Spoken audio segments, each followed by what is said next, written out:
فاحلل لهم أيمانكم ولا تؤاخذهم بما أخطأتم من أيمانكم وكفارته إطعام 10 مساكين من أوسط ما تطعمون أو كسوتهم أو تحرير رقبة فمن لم يجد فصيام 3 أيام ذلك كفارة أيمانكم إذا حلفتم واحفظوا أيمانكم كذلك يبين الله لكم آياته لعلكم تشكرون. آمنت بالله صدق الله صدق رسوله النبي الكريم ونحن على ذلك من الشاهدين والشاكرين الحمد لله رب العالمين.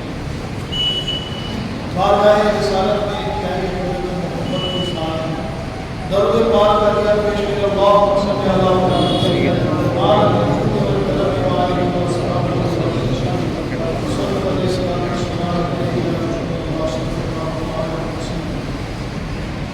سورہ مائدہ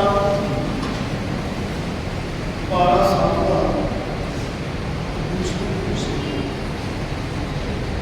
90 آیت کی تفسیر کے حوالے سے ہم انشاءاللہ آج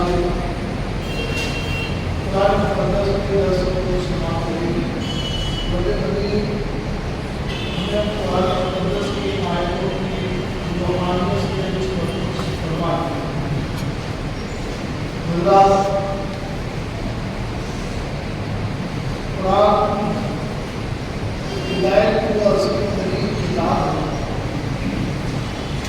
انسان کی زندگی کی کسی بھی شعبے میں اگر انسان قرآن کو اپنا حال بنا لے قرآن کے ذریعے اپنے روز مرہ کے مسائل اپنی زندگی کے مسائل کا حل کرنے کی کوشش کرے. یقیناً آج کی بات ہماری ہماری پسماندہ زندگی کا اور بے علاج زندگی کا اور اس طرح سے بے سر و سامانی والے عادت کی زندگی اس کا ثبوت عقلی اعتبار سے رہتے ہیں تو قرآن مقدس اور اس کی تعلیمات سے مدرسہ سمجھتے ہیں. 1450 برس ہونے جا رہے ہیں. آقا جہاں صلی اللہ علیہ وسلم قرآن کو ہمارے لیے ہدایت کا نظام قائم کیا. قرآن بھی کہہ چکا ظاہر کتاب یہ کتاب اس میں دی جا رہی ہے اس میں ذرہ برابر شک کسی بھی طرح کی کوئی گنجائش نہیں. اتنے الفاظ ہو چکے جو لوگ آج میں یا ماضی کے دنوں میں قرآن کا اپنا نسبت علم آنا جنہوں نے قرآن کے ذریعے اپنی زندگی کو گزارا آج تاریخ اسلام میں وہ عظیم ناموں سے جانے جاتے ہیں. یقیناً قرآن امیر ہو غریب ہو اونچا ہو پست ہو چاہے قبائلی لباس میں کیسا بھی قرآن سب کے لیے رہنما ہے, سب کے لیے حاضر ہے. جو قرآن کو اپنے لیے آئیڈیا بناتے ہیں وہ کامیاب کی شرارت کے لیے جاتے ہیں اور پھر وہ چاہے کوئی بھی ہو قرآن سے ہٹ کر اپنے عقائد و نظریات رکھتے ہیں اپنے اعمال رکھتے ہیں تو دنیا میں کچھ بھی کہے اسلام قرآن کی نظر سے نہیں دیکھتا. اسلام اسی کو تعلیم کی نظر سے دیکھتا ہے جو اپنے اعمال اپنے نظریات اپنے عقائد اور اپنے افعال کو قرآن کے مطابق کرتے ہیں. قرآن کو ہدایت کی عظیم ترین کتاب ہے کہ جس میں نہ صرف دنیا کی بھلائی ہے بلکہ بلا شبہ بھلائی ہے. گزشتہ ہفتے اپنے سامان کے اندر اپنے زندگی کی شان بتاتا ہے کہ ایسے لوگوں کے ہی جانب سے اللہ کی نعمتیں کھاؤ حلال اور اللہ تبارک و تعالیٰ سے ڈرو. اس لیے تم اللہ کو مانتے ہو اللہ سے ڈر اللہ کی شرط اللہ کا خوف اس لیے کہ تم اللہ کو مانتے ہو. جو اللہ کو نہیں مانتا وہ ڈرے گا. تو مومن اللہ کو مانتا ہے تو قرآن دے رہا ہے کہ اللہ سے ڈرو اس معاملے میں کہ حلال کھاؤ حرام کھانے سے بچو. اس تبدیل کی بات نبی آئے ہم سمجھ لگے تھے. اللہ فرماتا ہے لا اللہ، نہیں ہے کوئی گرفت تمہاری، اللہ تمہاری بے روزی کی قسموں میں، لیکن پکڑے گا تم کو جو تم نے مضبوط عہد دیا بس تم، جو چیز بغیر قسم کے، جو چیز بغیر کسی کے، بغیر کیا اس کو آسان ایسے مزاق کرنا تو میرے پاس سن لے تو ان کا کفارہ ہے کھانا کھلانا 10 مسکینوں کو درمیانی درجے کا، جو اپنے گھر والوں کو کھلاتے رہتے ہیں، یا ان کو کپڑا پہنانا، یا ایک مردہ کو آیا ایک مردہ کو آزاد کرنا، تو جس نے نہ پایا یہ کفارہ ہے ہماری قسموں کا، جب قسم کھاتا رہ جاؤ اور اپنی قسموں کا خیال رکھو۔ اس طرح بیان کرتا ہے اللہ تعالیٰ تمہارے لیے اپنی آیتوں کو کہیں یاد ہو جاؤ۔ اللہ تبارک و تعالیٰ اس میں بڑی واضح بات ہے کہ زمانے جاہلیت میں قسم کا رواج تھا، آج بھی قسمیں ہیں قسم کھانے کا مطلب، تو شریعت میں قسم کھانے کی اہمیت کیا ہے؟ اللہ کے نام کی قسم چاہیے اور اللہ کے نام کے مطلب کے روزے کے دعا کرتے ہیں، اور بتوں کے نام سے بھی لوگ مطلب کے روزے لوگوں کی بھی رائج ہے جو اسلام کے دائرے میں نہیں آتے، وہ بتوں کے سامنے بھی جو ہے قسمیں کھاتے تھے، بتوں کے سامنے روزے کے مطلب مانتے تھے، ان کے اعتبار سے کھانا پینا بن جاتا ہے، ان کی تصویر میں، ان کی اصطلاح میں روزہ کو اس طرح سے کیا کرتے ہیں۔ ہمارے لیے یہ حکم آیا کہ اگر کوئی آپ پریشان ہے، کوئی الجھن ہے، اگر آپ اللہ کے کسی معاملے میں قسم کھا لیں، اللہ کی قسم کر کے کروں گا، تو وہ چیز ہو جائے تو آپ کی زندگی پر قسم کر کے یاد رکھنا ہوگا کیا کیا جانا چاہیے، یا یوں کہ جو چیز شروع کے آئے میں اللہ نے فرمایا کہ اللہ گھر کو نہیں فرمائے گا، ان لوگوں کی جو علم میں کوئی بات کر جائے وہ قدم اٹھا جائے، تو دیکھیے کوئی قدم اٹھانے کے لیے کوئی علم آپ کے پاس نہیں، آپ کو قدم اٹھائیں گے، مان لیجیے آپ کو قسم کے مسائل کے بعد آپ کو قسم اٹھائیں گے، یا یہ کہ آپ کو کوئی علم نہیں ہے کہ یہ کرنے سے ایسا ہوتا ہے، یہ گناہ ہے یا یہ ہے، اور وہ کیا جا رہا ہے آپ کو پتہ ہی نہیں۔ اس کو میں اور آسان کر دوں، مثال کے طور پر اگر آپ کو یہ پتہ، کسی کو یہ پتہ نہیں ہے، جو ہمارے شہر میں بہت زیادہ یہ چل رہا ہے کہ اس طریقے سے پیسے کا لین دین کر کے اس کو کرایہ وصول کرنا، یہ جائز و حرام ہے یا نہیں ہے، اس کا علم نہیں ہے۔ جب تک علم نہیں تھا پہلے تو یہ علم حاصل کرنا، علم نہیں تھا آپ نے نادانی کی، جیسے ہی علم ہوا آپ کو سمجھ پڑ جانا چاہیے، فوری طور سے جو ہے اس پر عمل کرنا چاہیے، فوری طور سے جو ہے اس کو دیکھنا چاہیے کہ شریعت اس معاملے میں کیا کرتی ہے۔ تمام حضرات توجہ رکھیں کہ اتنا اہم ترین بات قرآن کا ارشاد فرمایا، لا علمی میں کی جانے والی غلطی اللہ تعالیٰ کی ضرورت کرتا ہے، اور یہ کوئی بات نہیں آپ کے اور ان کے ساتھ کہ اللہ چاہتے ہیں جب کوئی کسی سے ہمارے ساتھ کوئی ضرورت زیادہ نہیں نادانی کی طور پر جیسا کوئی یہ معلوم کا ہو گیا نہیں جانے اللہ تعالیٰ کے اپنے بندوں کی لا علمی میں کی جانے والی خطاؤں کو معاف کر دیتا ہے۔ آپ کو نہیں معلوم تھا، آپ نے کبھی اللہ کے معاف کر دیا، قسم کے مسائل نہیں معلوم کہ آپ نے قسم کھانی ہے، اگر معلوم تھا تو بات قسم کو پورا نہیں کر رہے آپ تو پھر اس کا کفارہ ہوگا، اس کو یہ کرنا پڑے گا کہ شریعت دیتی ہے، اس لیے آپ کو عالم دین کے پاس جانا پڑے گا، آپ اللہ کی قسم اٹھائیے کہ آپ کو مطلب کے روزے مانے کے اللہ سے میرا بڑا کام ہو جائے گا کہ میں روزے رکھوں گا، کیا آپ لیڈیز زیادہ تر روزے کی مطلب بہت بات ہوتی ہے، ہم کو بھی چاہیے کہ مسائل اپنے شوہر کے ذریعے بچوں کے ذریعے علماء سے معلوم کروائیں کہ آپ روزے کی جو مدتیں مانتی ہیں کہاں تک جائز ہے، کتنا جائز ہے، کس طرح جائز ہے، یہ ساری چیزیں بھی معلومات ہونا چاہیے۔ اللہ ہمارا کہ معاف کر دے گا اللہ، جو چیز تم بے علمی میں کرو گے کوئی بھی، مگر تھوڑی اور کرنے کی بات ہے، یہ تو اللہ کا فضل ہے اس آیت میں کہ وہ تم کہہ رہا ہے کہ تم جو غلطی نادانی سے کرو تو اسے میں معاف کروں گا، تو یہ بات بہت آسانی سے سمجھ میں آ گئی کہ غلطی سے ہونے پر معاف ہوتی ہے۔ اب غلطی جان کر کرے تو سمجھنے والی بات ہے، کوئی غلطی سے ہو جائے ٹھیک ہے، سمجھ مطلب کہہ رہا معاف کر دیا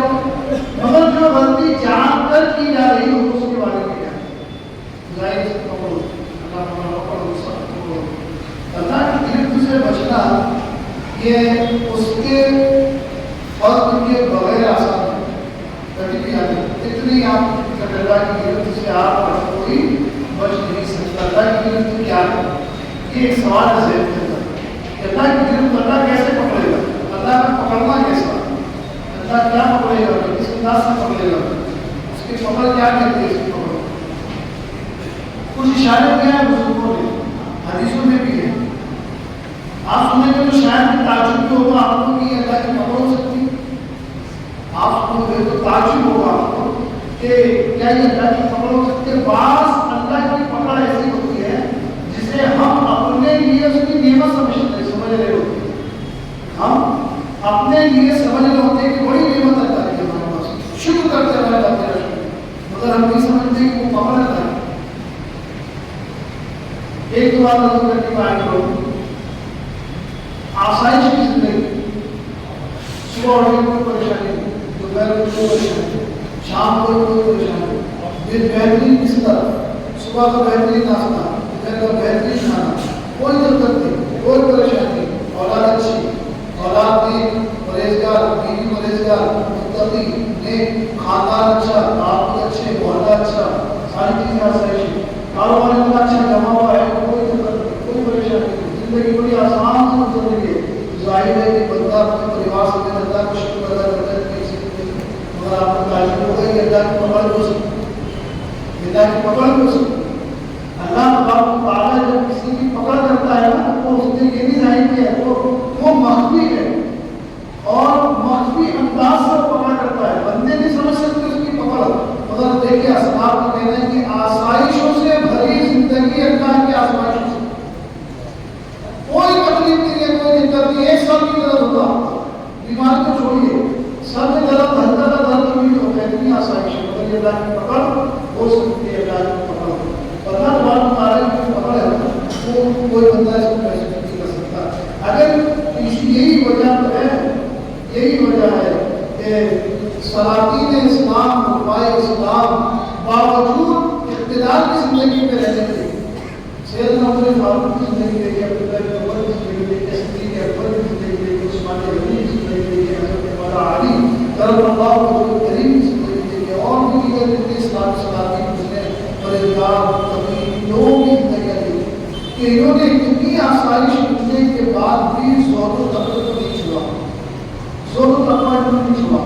اس لیے کہ وہ یہ اچھی طرح جانتے تھے کہ یہ بادشاہ بھی ہماری پکڑ کا سبب ہے، یہ سلطنت، یہ خلافت، یہ اللہ کی جانب سے بھی ہمارے لیے پکڑ نہ ہو جائے کہ اللہ ہمیں اس کے ذریعے پکڑنا نہ چاہے کہ تمہیں سلطان بنا دیا جائے، کہیں دیکھا جائے کہ تم عبادتوں میں تو بہت صحیح ہو، ہر وہ انسان میں تمہیں صحیح ہو، تمہیں خلافت دے دی جائے کہ دیکھا تو جائے کہ تم زہد و تقویٰ کو بہت کرتے ہو، خلافت ملنے کے بعد تم تکبر اور کبر سے کتنا بچتے ہو. اللہ کی مصلحت ہے، اس کی حکمت سے ہر وقت واقف نہیں ہے کہ وہ کس طرح کہاں بڑا حکمت کرتا ہے.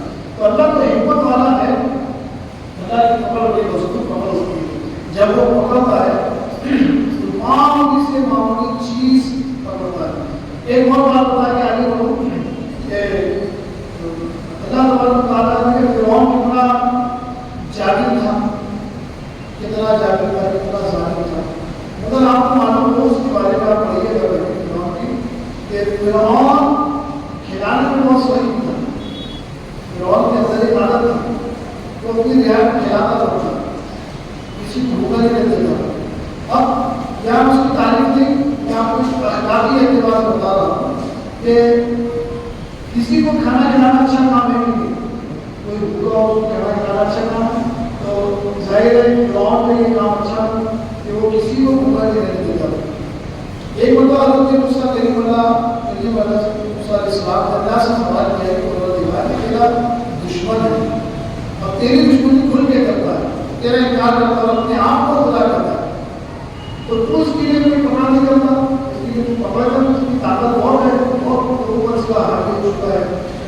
اللہ تعالیٰ نے فرمایا کہ اے موسیٰ وہ جو میری مخلوق کو کھلاتا ہے اس عمل سے بچا ہوا، میری مخلوق کو جو کھلاتا ہے اس کے ذریعے جو میں نے اس کے پاس دولت دی ہے اس دولت سے وہ مخلوق کو کھلاتا ہے.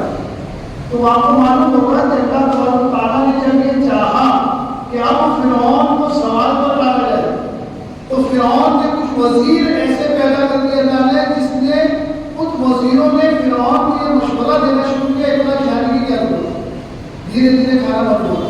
جب دھیرے دھیرے عوام مخلوق کو کھلانا بند ہوا, جب اس کی سخاوت میں فرق آیا, اللہ تعالیٰ نے اس کو زبان پر لا دیا. یہ تو اللہ تعالیٰ کی جو مصلحت اور حکمت ہے کہاں ہے, وہ ہمارا آپ کو یہ کہہ سکتا ہے. پھر اس کا وہاں سے وہ سوال ہوا اور تباہ ہو گیا.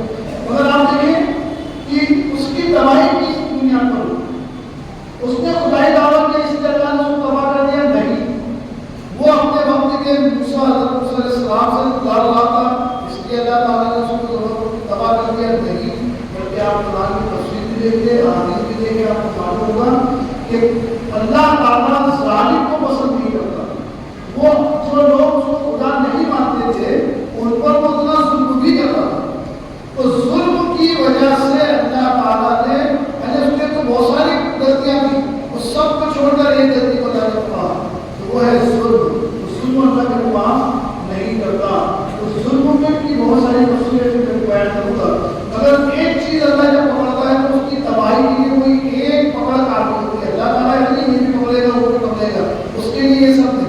یہ تو دنیا میں ہم کرتے ہیں کہ اس کی ایک غلطی پکڑ لو, وہ بھی غلطی پکڑ لو, 4-5 غلطی جمع کر لو, اس کے خلاف فلانا ایسا ہے, فلانے کی غلطی کی ہے, فلانا وہ غلطی کی ہے, فلانا اس عہدے کے لائق نہیں, فلانا اس تعصب کے لائق نہیں, فلانا اس کے لائق نہیں. یہ تو ہم کرتے ہیں کہ ہم ایک بندے میں کئی خامیاں نکالنا شروع کر دیتے ہیں. یہ بھی خبر کہ آپ وہ بھی خامی نکال دو, یہ بھی خامی نکال دو, پیش کرو اور پیش کر کے کسی بھی طرح کے خلاف مواد بناؤ تاکہ اپنے عہدے سے معصوم ہو جائے یا اس کی بے عزتی ہو جائے. یہ حسد کی بنیاد پہ کیا جاتا ہے. تو یہ بندے کرتے ہیں. اللہ تبارک و تعالیٰ کسی کو تباہ کرتا ہے تو صرف ایک چیز کو پکڑتا ہے, باقی تو سب درگزر کرتا ہے. اور جب اتنا درگزر کرتا ہے, اتنا درگزر کرتا ہے کہ بندے کی زندگی جوانی سے بڑھاپے تک آ جاتی ہے, اس کو پکڑتا نہیں کیے جا لمبی رسم بناتی ہے. موقع دے دیا پاپا کا, زندگی گزرتی جا رہی ہے, جوانی گزر گئی, اندھیری گزر گئی, بڑھاپا گزر گیا. جب دیکھیں کہ آپ کو کچھ ہو ہی نہیں سکتا, نہ کمر میں اتنی اجازت میں چھپ جائے اللہ کے لیے, نہ گھٹنوں میں اتنی طاقت کے بیٹھ جائے اللہ کے لیے. اب ایسے صحیح جو شخص جب سچی توبہ کرتا ہے تو اللہ تعالیٰ یہ نہیں دیکھتا کہ اس نے جوانی سے گناہ کیا. جس دن وہ توبہ کرتا ہے اس دن معاف کر دیتا ہے. اور جب پکڑ کرتا ہے تو جوانی سے سجدہ کر رہا ہے, جوانی سے تہجد پڑھ رہا ہے, جوانی سے صدقہ دے رہا ہے, جوانی سے عبادت پہ عبادت, پوری جوانی اللہ کی زندگی میں گزارتی, پوری اندھیری اللہ کی یاد میں گزارتی, اور پورا بڑھاپا بھی کمر چھپی ہے مگر اللہ کی بات میں چھپا ہے, اٹھنے جواب دیتے ہیں مگر اللہ ہی کی بات میں پڑا ہوا ہے. اور جب ایسے متقی کو جب پکڑتا ہے تو ذرا سی بات اگر رائی کے دانے برابر ہوگی, اس کے یہ دل میں خیال آ گیا کہ میں متقی ہوں, بس اسی خیال کو پکڑ اس کی ساری باتیں مان دیتے ہیں. جب وہ پکڑتا ہے یہ ہے اس کی پکڑ, اللہ اس کی پکڑ کے اپنی پکڑ بتا رہا ہے کہ میں پکڑتا ہوں تو پھر ایسا کرتا ہوں. اس لیے بندوں کو ڈرو اللہ کی پکڑ سے. تو پکڑ کا مطلب یہی ہے کہ آپ اپنے آپ میں اس کی بارگاہ میں جس طرح اپنے آپ کو ایک عاجز بندہ سمجھتے ہیں, اس کی مخلوق میں بھی اپنے آپ کو عاجز سمجھو. یہ نہیں کہ تم اس کی مخلوق میں اپنے آپ کو اعلیٰ بنانا تو میں کوئی چیز ہوں. جس دن آپ کے خیال میں بات آئی کہ میں کوئی چیز ہوں, بس اسی میں نے آپ کو ختم کر دی. اللہ کی پکڑ بڑی خطرناک بات ہے, جو پکڑے گا بڑی خطرناک پکڑے گا. تو اس نے ایک اشارہ تو دے دیا ہے کہ ہاں جو چیز تم لا علمی میں کرو گے, جس کا تمہیں علم نہیں ہے, جس کی تمہیں معلومات نہیں ہے, بے علم تھا, معلوم نہیں تھا, تم سے گناہ ہو گیا, ٹھیک ہے کوئی بات نہیں. مگر اب آپ ذرا سے اندازہ کریں, ہمارے جتنے لوگ ابھی یہاں موجود ہیں, جتنے بھی لوگ ہیں, ہمارے بچے بھی ہیں, جوان بھی ہیں, ہمارے صحیح وزرات بھی ہیں, جتنے لوگ یہاں بیٹھے ہیں, یہ سب اپنی میری گفتگو کو سن کر اپنے آپ میں فیصلہ کریں کون ہے ہمارے لیے اس موجودہ درمیان میں جسے یہ نہیں معلوم کہ نماز 5 وقت کی پڑھ سکتا.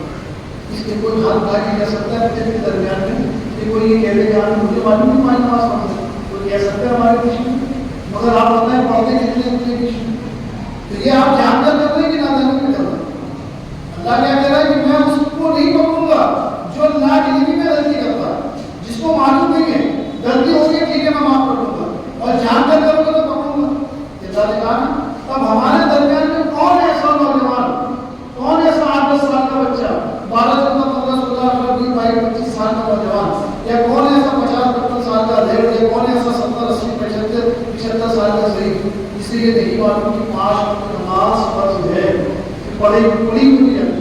اب اگر اللہ تعالیٰ آپ کو کمر کیسے کرنا ہے؟ پھر آپ کہتے ہیں کہ صاحب میرے گھر میں 4 بچے گئے، 4 بوے گئے، سب لوگ چلاتے ہیں، سب کاروبار کرتے ہیں، پگاریں آتی ہیں، جتنی بھی جو سروس پہ ہے، اچھی سروس ہے بیٹے کی، 1000 روپے کی سروس تو اس کی ہے، سیلری ہے، مگر یہاں آتا ہے ادھر نکل جاتا ہے.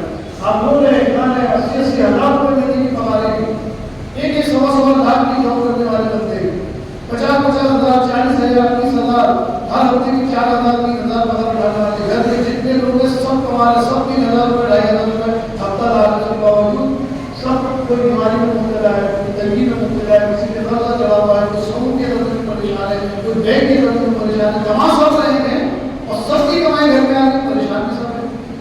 آپ کبھی غور تو نہیں کرتے کہ کہیں اللہ کی پکڑ تو نہیں، کہیں اللہ کی اس طرح کو پکڑ تو نہیں ہو رہی ہے کہ سب کی کمائی میں سے برکت نکل گئی. ہم تو سنتے ہیں، ہم نے تو دیکھا کہ ہم تو سنتے ہیں ہمارے بڑوں سے تو زمانہ تھا کہ ایک کماتے تھے 10 روپے آتے تھے، یہ زمانہ تھا. آج 10 کے 10 روپے کے کما رہے گھر میں کچھ نہیں پریشانی. کوئی شادی بتا دیں آپ کے گھر میں تو آپ نے بدل گھر سے نہیں کی ہو، حالانکہ کماتے سب ہے، وہ دلہا بھی کما رہا ہے، آپ اس دلہے کی بھی شادی کر رہے ہیں، اس نے بھی کما رکھا ہے، آپ نے بھی کما رکھا ہے، اگر شادی کرتے تو 1 لاکھ کا قرضہ 50,000 کا قرضہ بغیر قرضے کہ آپ کی چھوٹی سی شادی نہیں ہوتی. کہاں گئی آپ کے مالوں کی برکت؟ جوان بچوں کے جنازے ہو جاتے ہیں، کہاں گئی ان کی برکت؟ لوگ حادثات میں پھٹتے مر جاتے ہیں، کہاں گئی حفاظت کی برکت؟ آپ ذرا غور تو کریں، توجہ تو دیں کہ کہیں یہ ساری چیزیں اللہ کی پکڑ تو نہیں ہے. اور اللہ کی پکڑ ایک بات اور یہ بھی یاد رکھیے، اس کی مسئلہ ہے جب وہ کافر کو پکڑتا ہے تو آسائشیں دیتا ہے. یہ بھی ایک روایت ہے کہ جب وہ کافر کو آپ کے پاس بنے کہ کافر کے پاس اتنی دولت ہے، اتنا مال ہے، وہ تو اللہ کو مانتے ہی، ہم اللہ کو مانتے تو قربت کی، تو آپ کے پاس اس کی پکڑ ہے، وہ آپ صاحب ایمان، وہ آپ کی پکڑ کرے گا. دیکھیے سزا کس کو دی جاتی ہے؟ اپنوں کو دی جاتی ہے نا، سمجھانے کے لیے، بتانے کے لیے. آپ اپنی اولاد کو اس کی غلطی کو معلوم ہے، پڑوس کی اولاد کو معلوم ہے. پڑوسی کا بچہ اگر چوری کرے تو آپ معلوم نہیں جاتے اس کو، پڑوسی کا بچہ اگر نالائکی کرے تو آپ اس کو مار سکتے ہو، آپ کا بچہ کرے تو آپ معلوم ہے. اللہ تعالیٰ کہ آپ مومن بنتے ہو، اللہ کے آپ ایمان والے بنتے ہو، وہ آپ کی پکڑ کرے گا، اس کی پکڑ تو الگ ہے. جو کافر بندے کو پکڑے گا، مشرک بندے کو پکڑ رہا ہے، اس کی پکڑ الگ ہے. اللہ تبارک و تعالیٰ ایمان والوں کو پکڑ کرتا ہے. جب آپ جان کر اس کی عبادت نہیں کر رہے، یہ جانتے ہیں کہ اللہ کی عبادت ہے، آپ پھر بھی نہیں کر رہے. اللہ تو یہ کہہ رہا ہے کہ میں اس وقت پکڑوں گا جب تم جان کر کوئی چیز کرو گے. تب جان کر بے نمازی بنے ہوئے ہو تو اللہ کی پکڑ ہوگی نہیں ہوگی. پھر آپ کی یہ شکایت غلط ہوئی کہ میری روزی کو برکت نہیں ہے، میرے گھر میں پریشانیاں ہیں، آصف ہے، جان ہے، یہ ہو رہا ہے، وہ ہو رہا ہے، بیماریاں ہیں، گھر میں تنگیاں نہیں جاتی، گھر کی لڑائی جھگڑے ختم نہیں ہوتے، کیوں ہو رہا ہے یہ سب چیز؟ اس پر غور کیا کرو. میں نے ایک نقطہ آپ کے سامنے دے دیا کہ اللہ تعالیٰ کی پکڑ. اب کہاں اللہ کی پکڑ ہو رہی ہے، اس کو آپ کو غور کیا کرو. اللہ شاہ فرماتا ہے یا الذین آمنوا انما الخمر والمیسر والانصاب والازلام رجس من اعمال الشیطان فاجتنبوه لعلکم تفلحون. ہمارے معاشرے کی سب سے بڑی خرابی جس پر ہمارے آپ کسی کی توجہ نہیں جاتی، یہ جاتی ہے تو کوئی لائق پر ہم آپ نہیں کرتے. اگر ہمارا دھیان جاتا ہے اس برائی پر تو ہم اور آپ اس کے لیے کوئی لائق عمل نہیں کرتے. مگر ہمارے معاشرے کی ایسی خرابی تصویر کی آیت کریمہ میں اللہ نے کیا کہ جس کا علاج نہایت ضروری ہے. اللہ ارشاد فرماتا ہے اے وہ جو ایمان لا چکے ہو. دیکھیے اللہ کس کو کہہ رہے ہیں، یہ اللہ کی اس میں محبت کی ہے. جن لوگوں کے بارے میں آگے بات آئے گی آپ سن کے سمجھ جاؤ گے، تو اللہ ان لوگوں سے محبت کر رہا ہے، اس کے بارے میں کہہ رہا ہے وہ لوگوں جو ایمان لائے. شراب اور جوے اور ان ناپاک چیزوں سے اپنے آپ کو روکو. آپ اندازہ کریں کہ شراب پینے والے سے اللہ کی محبت ہے، اس کو کہہ رہا ہے میرے سے محبت کرتا ہے، میرا مقیم بندہ ہے، مسلمان ہے، تو یہ شراب اور یہ جوا چھوڑ دو. اللہ کہہ رہا ہے اس لیے کہ یہ عمل شیطان، یہ سو شیطان کا عمل ہے جو تم کر رہے ہیں. اور مجھ کو ماننے رحمان کو ماننے والے شیطان کا عمل کر رہے ہیں. اللہ کہہ رہا عمل شیطان فاجتنبوہ، اپنے آپ کو اس عملی شیطان سے بچا لو. لعلکم تفلحون، اگر تم چاہتے ہو کہ فلاح پا جاؤ، اگر تم کامیابی چاہتے ہو. یہ اللہ ان شرابیوں سے کہہ رہا ہے جو شراب میں مبتلا ہے، ان جوانوں سے کہہ رہا ہے جو جوے میں مبتلا ہے. یہ ہم عام لوگوں سے نہیں کہہ رہے جو جوا شراب کی ان سے نہیں کہہ رہا تھا. اللہ کہہ رہا میرے شرابی بندے، میرے جوانی بندے، تو اگر کامیابی چاہتا ہے آخرت کی فاجتنبوہ، اس کو چھوڑ دے جو تم کر رہا ہے. کامیابی شراب میں نہیں ہے، کامیابی جوے میں نہیں ہے، قرآن نے اس کو عمل شیطان سے کہا ہے، یہ عمل شیطان ہے، شراب اور جوا۔ یہ ہمارے معاشرے میں اتنا مشہور ہے۔ میرے پاس تو یہ خبریں بھی ہے کہ بڑا افسوس کے ساتھ کہ بچہ محلے میں جوا کھیلتا ہوتا ہے، اس کا باپ اسے بھگانے جاتا ہے، چل میرا بہت ہوئے گھر سے۔ یہ ہمارے معاشرے کی بے عملی کا حال ہے۔ تو آپ بتائیں کہ ہمارا کیا حال ہے؟ ہمارا اس والد کے چہرے پر یا فکر نہیں یا اس کو اس کھانے کو کھا کر اس قدر کے اندر غیرت ختم ہو گئی کہ نہ اس کو دنیا کی فکر رہی نہ آخرت کی فکر۔ اب بات تو یہ بھی خبریں ہیں کہ باپ میں بیٹھ کر جوا کے یہ خبریں بھی آپ کی بھی سامنے ہوگی، ایسا نہیں میرے سامنے آپ کی بھی سامنے ہوگی۔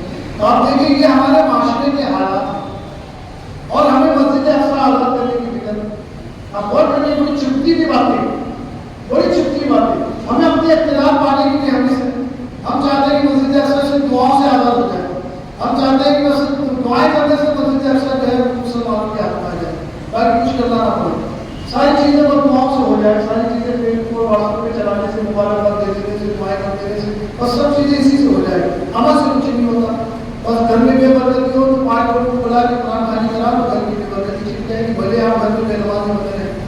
آپ کے گھر میں کوئی بیمار ہو جائے کسی کو بلا کے یاسین پڑھوا دو، اس کو مصنف پڑھوا دو، دیگر قرآن کی سورتیں پڑھوا دو، اسے بڑا پانی سرانے لگ تو بس وہ مریض اچھا جائے، کوئی اور دوسری چیز کرنے کی ضرورت نہیں۔ یہ ہماری سوچیں بن چکی ہے، ہماری سوچ میں اتنا اخلاص لگ چکا ہے کہ ہم عملی ماحول سے اس قدر دور ہیں کہ جس قرآن ہماری اور آپ کی کامیابی کا مکمل ترین نسخہ ہے، مگر قرآن کو ہم صرف برکت کے لیے استعمال کرتے ہیں۔ یہ حقیقت ہے کہ نہیں؟ اس کو ہم نے اپنی زندگی میں اپنانے کے لیے استعمال نہیں کر رہے، اس کی تعلیمات کیا ہے ہمارے لیے، اس پر ہماری توجہ نہیں ہے۔ قرآن کو لیجیے، برکت کیجیے، گھر میں کاروبار شروع کرنا ہے قرآن پڑھوا لیجیے، مریضوں کو اچھا کرنا ہے قرآن پڑھوا لیجیے، گھر میں بے برکتی ہے قرآن پڑھوا لیجیے، گھر میں لڑائی جھگڑے بہت چل رہے قرآن خالی کروا لیجیے اور فریضہ کا انجام ہو۔ پھر آپ میں نمازی نہیں ہے، آپ کے نوجوان بچے دعا کھیلتے رہے، آپ ان کی شراب پیتے رہے، بہت زیادہ پریشانی آ جائے تو قرآن خالی کرنا تو ہو جائے گا۔ یہ ہماری جو سوچ پر جو یہ بارش پڑ چکا ہے ہماری بے عملی کا، اس سے ہم باہر آنا پڑے گا۔ قرآن کہتا ہے کہ اے وہ لوگوں جو ایمان لے آئے ہو مجھ پر، مجھے میرا اپنا رب کہتے ہو، مجھے اپنا خدا کہتے ہو، مجھے اپنا معبود کہتے ہو، تم لوگ تو شراب اور جوئے سے اپنے آپ کو بچاؤ، فاجتنبوہ سے روکو۔ یہ ذمہ داری اگر قرآن کہہ رہا ہے کہ کیا ہماری اور آپ کی نہیں ہے؟ جو لوگ شراب نہیں پیتے کیا ان کی ذمہ داری نہیں ہے کہ شرابیوں کو روکے؟ جو جوا نہیں کھیلتے کیا ان کی ذمہ داری نہیں ہے کہ جوانوں کو منع کرے؟ آپ کی اور ہماری کو اتنی بڑی ذمہ داری ہے، اتنی بڑی ذمہ داری ہے کہ جب آپ قرآن دیکھیں گے تو آپ کو معلوم ہوگا کہ ہمارے یہاں پر بیٹھنے والا پہلی صف سے لے کر آخری صف والا ایک بھی شخص غیر ذمہ دار نہیں ہے۔ قرآن نے ہر ایک کو ذمہ دار بنا دیا۔ عالم ذمہ دار نہیں ہے، ایک بڑے سے بڑے عالم سے لے کر بڑے سے بڑے جاہل تک سب اپنی جگہ ذمہ دار ہیں۔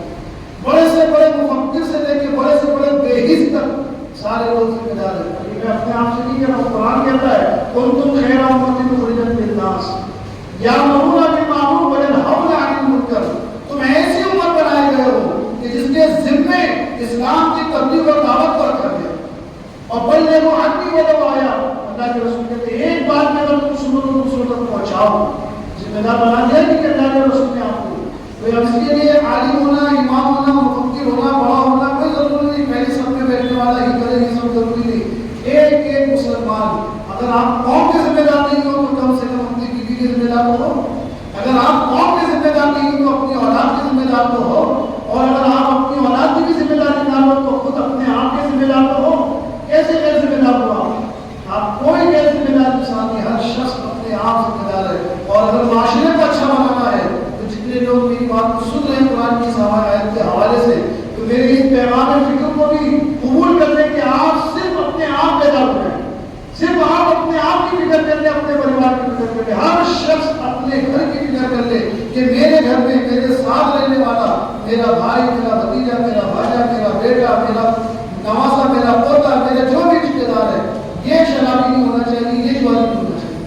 اگر ایک خاندان اپنے خاندان سے شراب اور جوے کو ختم کرے تو دوسرا خاندان بھی یہی کرے، تیسرا یہی کرے۔ ماشاء اللہ دیکھیے جتنے خاندانوں سے ہمارا محلہ بھرا ہے، ایک محلہ جوانی اور شرابیوں سے محفوظ ہو جائے گا، مگر اس لیے قدم کون اٹھائے گا؟ بیداری کون پیدا کرے گا؟ یہ تو قرآن آپ کو کہہ رہا ہے کہ تم بیدار ہو جاؤ، اپنے معاشرے کو بدل لو اور لوگوں سے کہو کہ تم ایمان لائے ہو، اللہ کے بندے اور اللہ کو ایک مانتے ہو تو فَاجْتَنِبُوهُ لَعَلَّكُمْ تُفْلِحُونَ، شراب اور جوے سے اپنے آپ کو بچا لو، اس لیے کہ یہ شیطان کا عمل ہے، عمل شیطان، یہ شیطانی عمل ہے۔ بات بتائیں کیا شیطانی عمل میں کوئی برکت ہو سکتی ہے؟ کبھی نہیں برکت ہو سکتی۔ آپ کے گھر میں جب عمل شیطان ہی کا عمل ہو تو پھر آپ بڑے بڑے ٹکڑے لگاتے رہ جاتے ہیں۔ یہ بھی بڑا ہمارے آپ کو بڑا عجیب حال ہے، کوئی اجمیر گیا کوئی کہیں گیا تو بڑے ٹکڑے لگاتے ہیں مسجد نبوی کے، کعبہ شریف کے، آیت الکرسی کے۔ اب گھر میں جو ہے بندہ شراب پی رہا ہے، جوا کر رہا ہے، وہ سمجھ رہے گھر میں تو برکت آنی ہے، آیت الکرسی کا ٹکڑا لگا ہوا ہے، آیت الکرسی کا لگا ہوا ہے، خانہ کعبہ کا لگا ہوا ہے، منبر خضرا کا لگا ہوا ہے، غوث اعظم کا گنبد لگا ہوا ہے، غریب نواز کا گنبد لگا ہوا ہے۔ دیکھیے ہم اس طرح سے شیخ جن بنے ہوئے کچھ بات نہیں، یہ تو عقیدت کی چیزیں ہیں، محبت کی چیزیں ہیں، اس میں کوئی وہ آئیں گی۔ مگر آپ ان کو لگا کر نمازیں چھوڑو گے، ان کو استعمال کر کے جمعے کھیلو گے، ان کو چھوڑ کے آپ شراب پیو گے تو کیا گھروں میں خیر و برکت آئے گی؟ آپ اللہ کریں کہ آپ تو کام شیطان والے کر رہے ہیں اور رحمان کی آمد کا انتظار کریں۔ کتنی بڑی افسوس کی بات ہے۔ اللہ کی بارگاہ میں دعا ہے کہ اللہ تعالیٰ ان آیت کریمہ، ان آیت شریفہ کے وسیلے سے، جدید وسیلے جدیدہ سے ہماری قوم کے لوگوں کو اس طرح کی بے عملی جو ہمارے گھر میں خیر و برکت کی چھننے کا باعث بن جائے اس سے محفوظ و معاون فرمائے، اور ہماری قوم کے نوجوانوں کو شراب، جوا اور اس قسم کے جتنے بھی گناہ ہیں